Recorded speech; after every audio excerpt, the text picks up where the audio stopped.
Favouritism नहीं, हम और वे नहीं, हम सब एक। और भारत की धरती से एक महावाक्य पैदा हुआ, उसका नाम है सर्वे भवन्तु सुखिनः। हम तो सब सुखी हो, वो अमेरिका वाले भी सुखी हो, पाकिस्तान में रहते हमको दिन रात गाली देते नहीं, वो भी सुखी हो। भाई पाकिस्तान में आटा 250 रुपए किलो हो गया, हमको दुख होता है। भाई अपने देश के लोग 250 रुपए किलो आटा हो गया, हम भेज सकते हैं। भारत 25-50 लाख टन गेहूं उनको दे सकता है, लेकिन मांगते ही नहीं, आने भी नहीं देते। अरे वहां की जनता को भूख से मरने के बजाय भारत के पास सरप्लस गेहूं है, दे सकता है। अरे 70 साल पहले हमारे साथ ही थे। ये है सर्वे भवन्तु सुखिनः, दुनिया की चिड़िया भी भूखी न रहे। नमस्ते, मैं हूं संजय दीक्षित और आप देख रहे हैं दी जयपुर डायलॉग्स। तो दो बड़े समाचार हैं जो आपसे साझा करना चाहता हूं और साथ में उन पर चर्चा भी करना चाहता हूं। एक तो यह कि राष्ट्रीय स्वयंसेवक संघ के सह सरकारवाह कृष्ण गोपाल जी, उन्होंने आज वक्तव्य दिया है कि हमें पाकिस्तान को 10-20 लाख टन गेहूं भेज देना चाहिए, क्योंकि उनकी हालत देखकर उनको बहुत तरस आ रहा है। और दूसरा समाचार ये है कि भारतीय जनता पार्टी और उनका जो आजकल सर्वप्रिय संगठन है, जो उनका मुस्लिम मोर्चा है,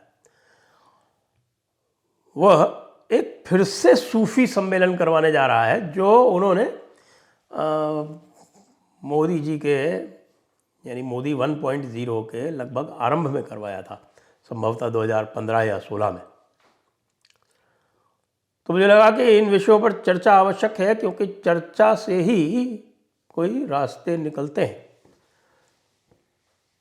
पहले बात कर लें हम सूफी सम्मेलन पर। तो अब ये वही वाली बात हुई कि आप जो हैं वो लगातार वही कार्य करते जा रहे हैं जिसकी कि आपके पूर्वज, यानी कि यदि बात कर लें तो जो पहले सरसंघ चालक थे या जनसंघ के जो संस्थापक थे श्यामा प्रसाद मुखर्जी जी या बलीराम हेगड़ेवार जी, तो इससे यह स्पष्ट होता है कि उनकी जो भी फिलॉसफी थी, उनका जो भी दर्शन था, उससे आप बिल्कुल दूर चले आए हैं। इस समय आपको पता नहीं क्यों लग रहा है कि हिंदू जो है वो आपके साथ खड़े नहीं रहेंगे, तो आपको जो है इन सूफियों का यानी बरेलवियों का, इनका तुष्टीकरण करना आवश्यक है।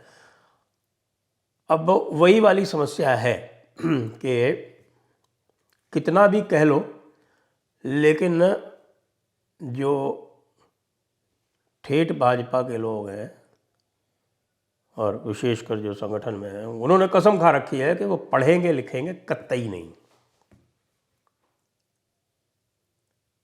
अब आप ये देखिए, अभी अभी जो स्टेटमेंट आया कृष्ण गोपाल जी का, अब वो मुझे लग रहा है कि वो तो लगता है समाचार पत्र तक नहीं पढ़ते। समाचार पत्र भी पढ़ते होते तो उनको पता चल जाता कि भारत सरकार की जो आधिकारिक लाइन है वह क्या है।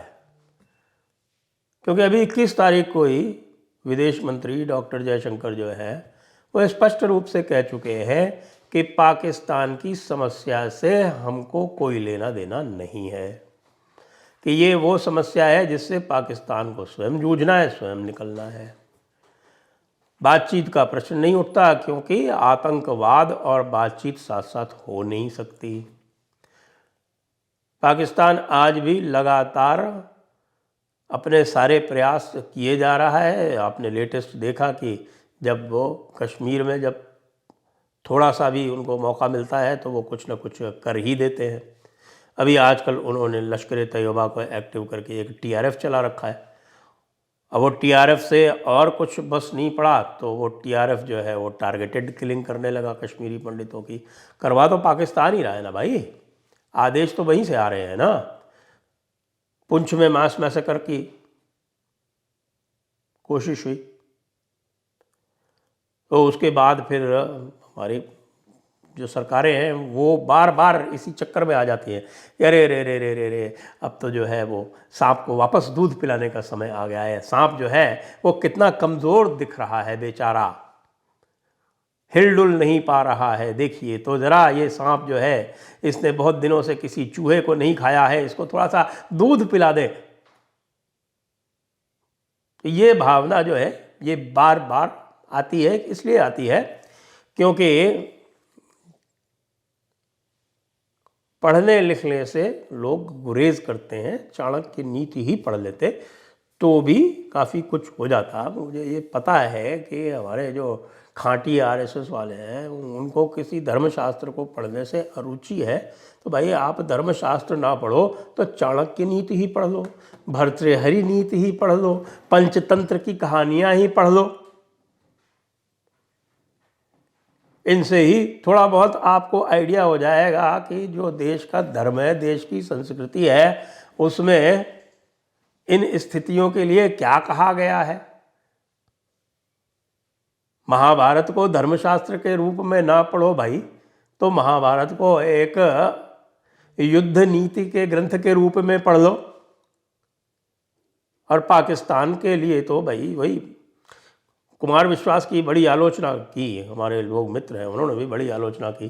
मैंने भी कहा, मैंने सोचा ये अनावश्यक था, इसको इस प्रकार से कहने की आवश्यकता नहीं थी। बेचारे ने माफ़ी भी मांग ली, यानी कुमार विश्वास बड़ बोला है, उसके कहने से कोई उल्टी पुल्टी बातें करता रहता है, अवसरवादी है, सब कुछ है। लेकिन 3 दिन पहले जो उसने कहा जाके उज्जैन में, वो तो कह रहा है कि उसने अपने लड़के के लिए कहा। आपने कहा कि नहीं उसने आरएसएस को अनपढ़ कहा। ये आरएसएस वालों का आधिकारिक वक्तव्य है, क्योंकि उन्होंने इसी ग्राउंड पर उसकी जो राम कथा थी उसको समाप्त कर दिया। तो भाई अब आप जो है, मैं कई बार तो परम पूजनीय सरसंघ चालक जी के लिए भी कह चुका हूँ कि वो बिना पढ़े लिखे, बिना संदर्भ देखे कुछ भी बोल देते हैं। यानी कि एक आनुषंगिक संस्था है राष्ट्रीय स्वयंसेवक संघ की, उसको बोलते हैं इतिहास संकलन संगठन। अब यदि आप ये कह देते हैं, उठ के खड़े हो जाते हैं और बोल देते हैं कि साहब शिवाजी महाराज ने औरंगजेब को पत्र लिखा था काशी के बारे में, तो क्या आपने किसी मानक इतिहासकार से इसकी पुष्टि कराई? ये तो वही वाली बात हो गई जब वो ख्वाजा कौन साहब थे, वो एक उनके ख्वाजा साहब की किताब आपने लॉन्च कर दी, और उसके बाद जब हमने उसके संदर्भ दिए कि ये तो इस किताब में ये लिखा है, तो उत्तर ये आया साहब उन्होंने पढ़ी थोड़ी थी, बिना पढ़े किताब लॉन्च कर दी। भाई हम तो ऑथर का जब इंटरव्यू भी लेते हैं, समय नहीं होता है तो भी कम से कम और कुछ नहीं तो उसमें जो उसकी प्रस्तावना होती है वो पढ़ लेते हैं, उसके कंटेंट्स क्या है पढ़ लेते हैं, सरसरी निगाह से देखने का प्रयास भी कर लेते हैं। जब हमारे पास 2 घंटे होते हैं इंटरव्यू के लिए तब भी इतना कर लेते हैं। पुस्तक लॉन्च करने के पहले तो पढ़ना मुझे लगता है आवश्यक है। पढ़ना नहीं भी आवश्यक है तो किसी से पढ़वा के उसके नोट्स करने आवश्यक है। बाद में तो ये कहने से नहीं होगा कि साहब कि उसमें ये बातें लिखी हुई थी और उसमें उन्होंने खिलाफत आंदोलन को सही ठहराया था, पार्टीशन को सही ठहराया था, हिंदुओं को सब तरह से ब्लेम किया था, तो वो जो है वो हमने पढ़ा नहीं था। और वो किताब जो है ख्वाजा इफ्तिखारुद्दीन की, वो 1000 कॉपी भी नहीं बिकी है, जिनमें से 300-400 तो उसी दिन जिस दिन फंक्शन था उस दिन लोगों ने शर्मा शर्मी खरीद ली कि अरे साहब सरसंघ चालक इसका जो है इसका विमोचन कर रहे हैं तो थोड़ी बहुत खरीद लेनी चाहिए। उसके बाद फिर इस तरह की बात आ जाती है। कल एक और महोदय हैं हमारे विनोद बंसल जी, विश्व हिंदू परिषद के प्रवक्ता हैं, संघ के ही हैं माना जाए तो,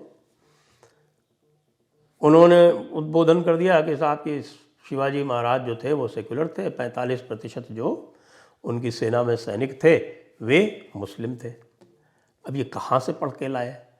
मैंने सारे संदर्भ उनको डायरेक्ट मैसेज पे ट्विटर पे भेजे, उन्होंने उसका संज्ञान नहीं लिया, तो इसलिए मैं आज यहाँ खुल के कह रहा हूँ। जहाँ ये बात चली थी वहाँ मैंने कह भी दिया था कि भाई देखो, संज्ञान नहीं ले रहे हैं, कोई हो तो बता दो उनको, नहीं तो मैं फिर समर्थ आलोचना करूँगा पब्लिक में तो अच्छा नहीं लगेगा। लेकिन नहीं संज्ञान लिया तो बताना पड़ रहा है आपको, क्योंकि जो भी आया है निकल के, जो रिकॉर्डेड है, और वो रिकॉर्ड जो है गजानंद महेंद्रे जी ने अपनी पुस्तकों में पूरा पूरा बताया। तो उसमें जो छत्रपति शिवाजी के पिताजी शाहजी ने आरंभ में जो 5 उनके पास भेजे थे मुस्लिम अधिकारी, उनको शामिल भी कर ले तो कुल 12 थे 436 में से। बाद में जब छत्रपति शिवाजी जो है वो जब छत्रपति बनते हैं उसके बहुत पहले से केवल 2 बचे थे, तो 436 में से 2 जो है वो 0.45% बनता है अधिकारियों में, 45% नहीं। और जिस किसी को भी मध्ययुगीन काल की सेनाओं के बारे में जानकारी है वो सब जानते हैं कि जो ट्रूप्स होते थे, जो सैनिक होते थे, वो अधिकारियों के अनुसार होते थे, और सारे अधिकारी अपने हिसाब से ट्रूप्स रखते थे। जो 2 अधिकारी बचे थे उसमें से एक तो वो थे फारसी वाले और दूसरे वो नेवी वाले थे। तो 1% भी सैनिक या अधिकारी नहीं थे, लेकिन वो कह रहे 45% थे, और हम उसको मान लें। क्यों बार बार जो है ये स्थापित करना चाहते हैं कि कुमार विश्वास जो कह रहा है वो सही है। 15-20 लाख टन गेहूँ ऐसे को भेज दो, जो आप कह रहे हैं ना कि साहब कि उसको तो डंक मारना है। उधर वो सूफी सम्मेलन कर रहे हैं, वो सूफियों ने क्या क्या किया है, पाकिस्तान ने क्या क्या किया है, भारत का विभाजन किस आधार पर हुआ है। तो मैं आप सभी महान राष्ट्रीय स्वयंसेवक संघ वालों से ये निवेदन करता हूँ कि भाई आप और कुछ ना करें तो आपके ही जो सरकार्यवाह थे HV शेषाद्री जी, उनकी बड़ी मानक पुस्तक है पार्टीशन के ऊपर, और भारत टूट गया हिंदी में, the tragic story of partition अंग्रेजी में। और उन्होंने जो कुछ भी कांग्रेस के लिए लिखा है उसमें और मुस्लिम लीग के लिए लिखा है वो आज भी भारतीय राजनीतिक नेतृत्व और मुस्लिम राजनीतिक नेतृत्व वो ही कार्य लगातार उसी प्रकार से करता आ रहा है। एक रंच मात्र भी उसमें भेद नहीं है। और इसका जो सर्वोत्तम उदाहरण है वो इस समय के आपके जो राष्ट्रीय स्वयंसेवक संघ और उनका पाला हुआ मुस्लिम राष्ट्रीय मंच और भारतीय जनता पार्टी का जो अल्पसंख्यक मोर्चा इत्यादि जो ये सब कर रहे हैं, वो बिल्कुल उसी लाइन पे जा रहा है। क्योंकि उन्होंने ये कहा था कि भाई इनका तो काम है, ये तो पहले कुछ क्लेश करेंगे, कुछ शिकायतें करेंगे, उसके बाद फिर उसको बढ़ाएंगे और बढ़ा के फिर ऐसी ऐसी डिमांड्स करेंगे जो संभव नहीं होगा, तो फिर बाद में जाके ये सड़क पे दंगे करेंगे। और दंगों के बाद में यदि दंगों से अपने सफल हुए तो क़ुव्वते इस्लाम का नारा लगाएंगे, नारा तकबीर लगाएंगे, और अगर फेल हो गए तो विक्टिम प्ले करेंगे। ये उन्होंने मुस्लिम नेतृत्व के बारे में कहा था। आज भी क्या यही नहीं हो रहा है? क्या दंगे नहीं हो रहे हैं? क्या कन्हैया लाल की गर्दन नहीं काटी जा रही है? और कांग्रेस के नेतृत्व के बारे में क्या कहा था उन्होंने कि ये पहले पुचकारेंगे, फिर कुछ मान मनोवल करेंगे, मान मनोवल करने के बाद में फिर जो है ये बिल्कुल बिछ जाएंगे, बिछ जाने के बाद में फिर ये जो है वो कुछ अपने आप को ब्लेम करेंगे, बिल्कुल जिसको हम बोलते हैं सेल्फ लोथिंग, उसमें चले जाएंगे, आपके आत्म प्रताड़ना करने लगेंगे और फिर आत्मसमर्पण करेंगे। अब आप जो सुन रहे हैं मुझे बताएं कि ये जो आप देख रहे हैं, जो आज जो बयान आया पाकिस्तान को आप 15-20 लाख टन गेहूँ दे दो, ये पाकिस्तान वो है जब कुछ समय पहले प्रधानमंत्री मोदी जी ने इनको सहानुभूति का संदेश भी भेजा था तो उसको भी इन्होंने स्वीकार करने से इनकार कर दिया था। उनका जो विदेश मंत्री है वो कह रहा है कसाई, गुजरात का कसाई, और आप कह रहे हैं कि साहब सर्वे भवन्तु सुखिनः सर्वे सन्तु निरामयाः वसुधैव कुटुम्बकम। अरे वसुधैव कुटुम्बकम का पंचतंत्र में ही पढ़ लो। वसुधैव कुटुम्बकम को आध्यात्म की दृष्टि से देखना तो उचित बताया है, व्यवहार में लाना जो है उसको हमारे हितोपदेश में मूर्खता बताया है। वो हितोपदेश की कहानी नहीं पढ़ी हो तो हमारी पुरानी एपिसोड देख लो, उसमें कई बार बताई हुई है, 10 बार बताई हुई है। लेकिन न पढ़ना है, न लिखना है, न सुनना है, सिर्फ अपने प्रमाद में अपने दिमाग से कुछ भी सोच लेना है और फिर उसको जाके किसी के भी सामने कह देना है। और यदि कोई आलोचना करे तो कह देना कि हम किसी से बात नहीं करते, हमने जो कह दिया वो अंतिम सत्य है। आप क्या नबी आ गए क्या? इंजील लिखने लगे या कुरान लिखने लगे या कुरान बताने लगे आपको नबी भेजा है खुदा ने कि नहीं साहब आपने जो कह दिया वो फाइनल है? दुर्भाग्य है। विदेश नीति में जिसके बारे में आपको कोई जानकारी नहीं, उसके बारे में कहीं भी खड़े होकर कुछ भी बोल देना, और वहाँ पे वो पूरी तरह से खालिस्तान प्रमोट हो रहा है। देख रहे हैं आज क्या हो रहा है वहाँ पंजाब में। अमृतपाल सिंह के विरुद्ध कुछ नहीं बोलेंगे, उसमें भी ढूंढेंगे कि कोई अवसर मिल जाए, किसी तरह से हमारे वोट बढ़ जाए। ये अत्यंत शोचनीय स्थिति है कि ये जो नेतृत्व है ऐसे संगठन का जिसको हम मानते रहे कि साहब कि ये जो है ये इस देश की, इस संस्कृति की, इस हिंदू समाज की, इसकी रक्षा के लिए बनाया गया था, वो आज किस तरह से बिल्कुल अपने आप को एक लाचार, निरुत्साहित, निस्तेज दिखा रहा है। और एक तरह से जो इनका बनाया हुआ, जो इनका आनुषंगिक संगठन है भारतीय जनता पार्टी, उसका पिछलग्गू बना हुआ है। क्या माने, कृष्ण गोपाल जी ने क्या आदेश दिया है मोदी जी को? आदेश दिया है कि आप 15-20 लाख टन गेहूँ भेज दीजिए। पाकिस्तान ने मांगा क्या? वहाँ से आपको जब आप मान लो कहीं भेजने की बात करोगे ना तो वहाँ से गालियाँ मिलेंगी, क्योंकि उनके लिए कुरान में साफ साफ लिखा है कि हनूद और यहूद जो है वो दुश्मन है। हालांकि अभी तो वो रॉथस्चाइल्ड से भी बात कर रहे हैं, लेकिन आपसे बात नहीं कर रहे। क्यों? यहूद फिर भी अहले किताब है भाई। आप मुशरिकीन हो, अपनी औकात समझो।